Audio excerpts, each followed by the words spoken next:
Alhamdulillah Gus udah diizinkan untuk ngaji bareng di tempatnya Gus Idam. Iya. J, saya bisa datang ke sini itu gini Gus, ceritanya Gus. Iya, iya, gimana? Saya itu seharusnya berangkat ke Tanah Suci itu tahun 2012. Dulu mungkin karena saya banget badungnya, sampai orang tua saya itu pusing ngurusin saya dibayarin ONH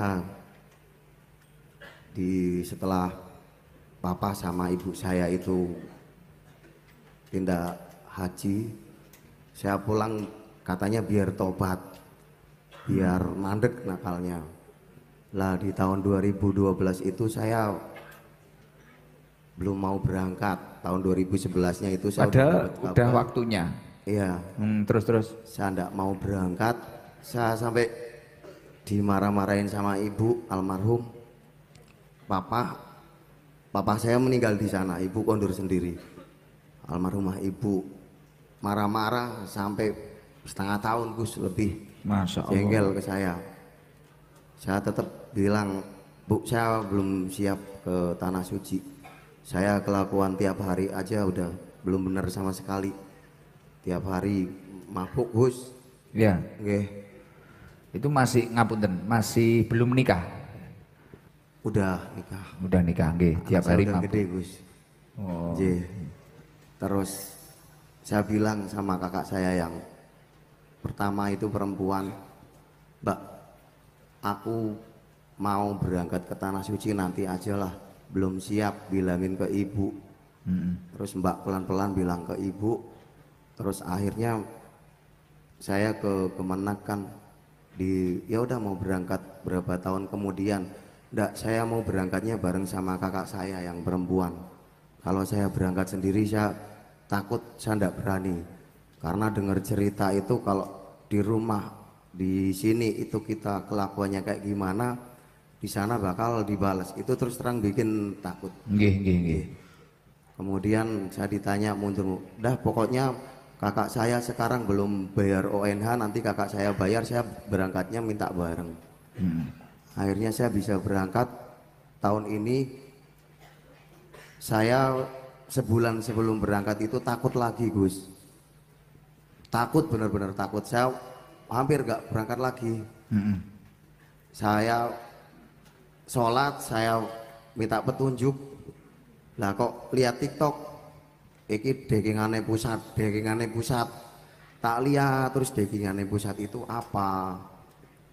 Nah itu saya baru mudeng. Wis bismillah lah, orang berserah diri sama Allah. Mudah-mudahan saya di sini sering berantem, mukulin orang, mabuk. Mudah-mudahan di sana nggak ada yang ngajak mabuk.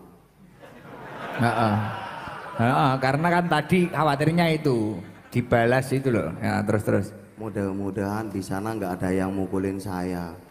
Dah saya doa dari rumah, intinya apa yang perbuatan tidak baik yang pernah saya lakukan terhadap orang lain, saya tidak mau dibalas di sana. Terus sambil berangkat itu saya sebelumnya itu sering ngeliatin TikTok. Sampai di Tanah Suci saya itu selalu berdoa di tempat-tempat mustajab, berdoa untuk Gus Idam. Terus saya punya keinginan, saya kepengen ngundang Gus Idam itu ngaji di Purwasaba, di Banjarnegara tempat saya. Iya. Di sana itu saya doa sampai saya itu tidur mimpi-mimpi Gus. Gimana? Saya di Tanah Suci, di Mekah, di Madinah. Itu saya mimpi 2 kali Gus. Saya nyari di Instagram mana kontak yang bisa dihubungi. Terus saya kebetulan bertemu dengan Mas Aven. Saya bisa komunikasi di Tanah Suci, saya bisa video call, bisa teleponan. Saya diizinkan sama Gus Idam untuk silaturahmi ke sini, untuk ngaji di kediamannya Gus Idam. Saya seneng banget. Begitu saya mau pulang kurang 5 harian ya Mas. Iya. Itu saya ditelepon lagi. Terus udah nanti sowan dulu ke tempat Gus. Insya Allah saya sowan. Kebetulan ini kan bulan Muharram, kemarin ada panitia pengajian, saya suruh nyari-nyari kiai belum dapat, ya wis lah. Saya niat banget ke sini. Kebetulan saya ajak pas beliau ada acara, Gus.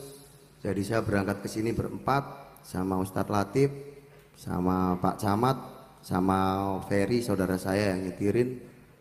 Sampai ke sini alhamdulillah selamat. Terus saya cuma minta doa Gus sama Gus Idham. Intinya mudah-mudahan taubat saya itu diterima Allah Subhanahu wa taala, Gus. Amin. Amin. Mudah-mudahan taubat saya itu menjadi taubatan nasuha. Amin. Saya tidak ingin anak-anak saya itu seperti saya. Gitu.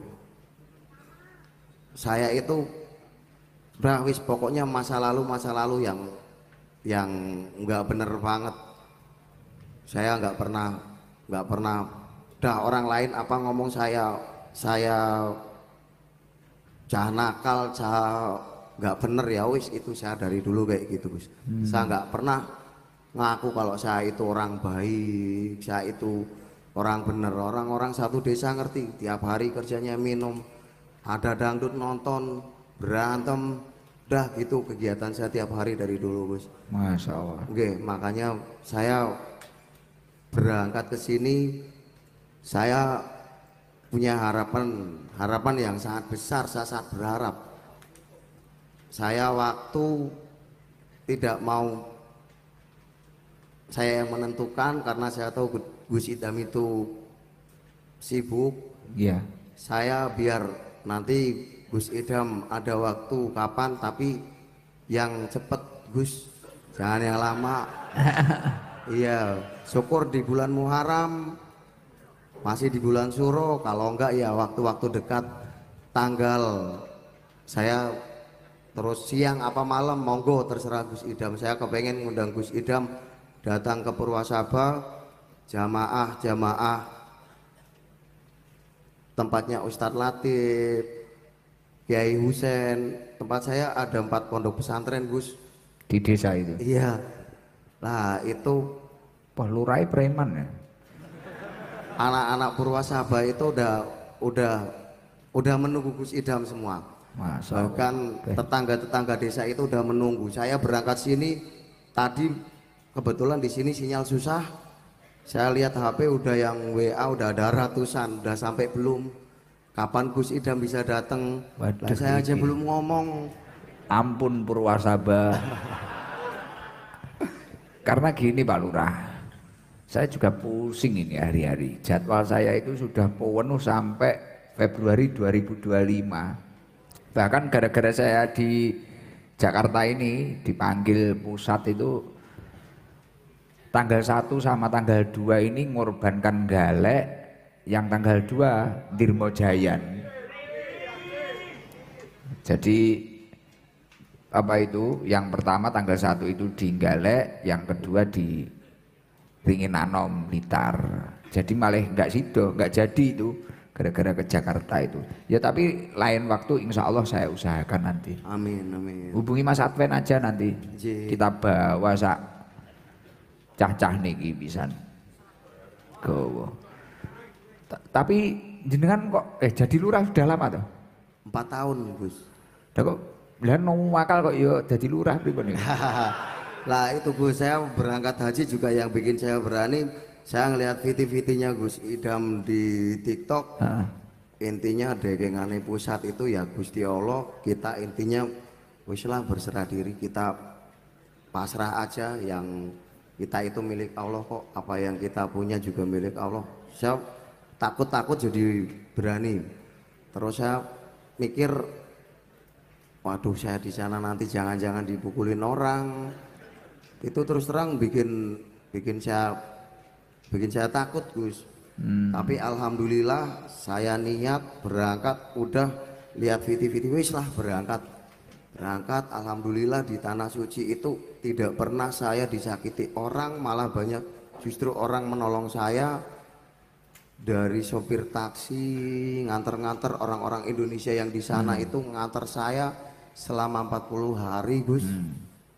Lah intinya saya baru percaya kalau semua perbuatan kita di dunia ini yang pernah kita lakukan, apalagi yang hal-hal baik itu di sana nanti baru kerasa, kita baru bisa bersyukur, baru punya rasa syukur yang dalam dari hati itu setelah di sana di tanah suci.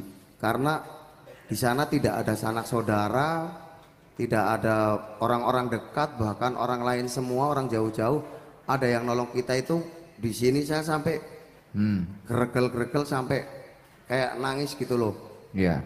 Ini Nah, baru berapa hari berarti? Pulangnya Ha. kemarin sampai sini hari Jumat, Jumat malam. Alhamdulillah, ya Allah. Terima kasih sudah mau hadir di sini. Tapi ya itu tadi saya belum bisa ngasih jadwal. Siap. Minta maaf yang sebesar-besarnya. Nggak apa-apa. Tapi lain waktu insya Allah saya ke Purwasaba, Banjarnegara. Insya Allah.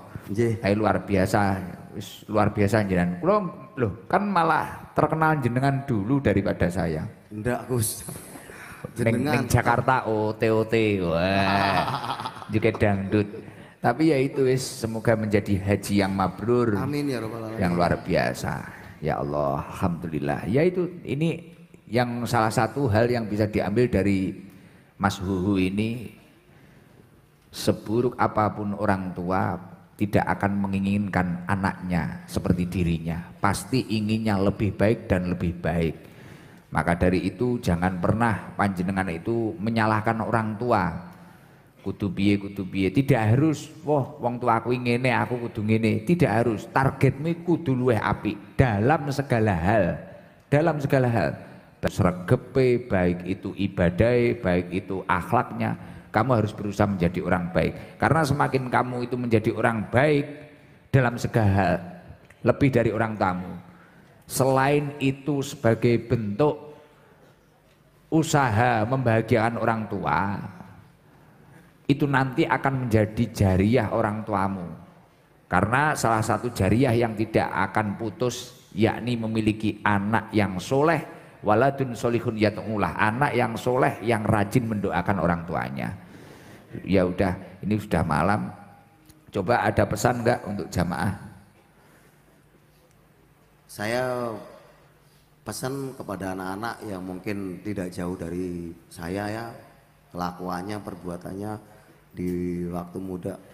Apalagi kalau masih ada orang tua ngomong apa itu selalu benar. Nanti sampean semua ngerasa kalau orang tua itu udah gak ada. Saya udah yatim piatu. Itu kalau orang tua masih ada biasanya anak dibilangin itu ngelawan. Tapi setelah orang tua nggak ada, itu semua yang dibilang orang tua, semua yang orang tua didik untuk itu benar. Nggak ada orang tua yang salah. Intinya itu. Terus kita nakal senakal apapun itu, kalau kita nolong orang, nolong itu nggak harus uang ya. Panjenengan semua itu bisa ada orang kecelakaan, ditolong, dianterin ke puskesmas, ke rumah sakit. Udah pokoknya selalu berbuat baik terhadap orang lain gitu aja. Insya Allah nanti dibalas sama Gusti Allah. Itu paling Gus. Matur suwun, Gus Idam. Kurang lebihnya mohon maaf. Billahi taufiq wal hidayah. Wassalamualaikum warahmatullahi wabarakatuh. Waalaikumsalam warahmatullahi wabarakatuh. Semoga lo ini tadi kita ngaji dari banyak orang loh, dari orang Kalimantan itu ngaji loh itu tadi, mempunyai niat yang tulus. Dari Mas Icang, dari kata-kata yang penuh keikhlasan, bahasa dari ayahnya ternyata membawa barokah. Mek krono sak kata tok, rong kata ya, gak bahaya ta. Ngono tok lho, mek ngono tok lho. Saiki malah dadekne berkah dikenal wong akeh. Padahal itu kata-kata dari orang tuanya. Segala sesuatu yang kita lakukan dengan tulus atau apapun yang keluar dari mulut kita dengan tulus pasti akan membawa keberkahan di dalam hidup kita. Ya contohnya iki lho, kayak Mas Icang iki lho. Gak bahaya ta le. Akhirnya anaknya wis karo gak bahaya ta, gerasak ngono.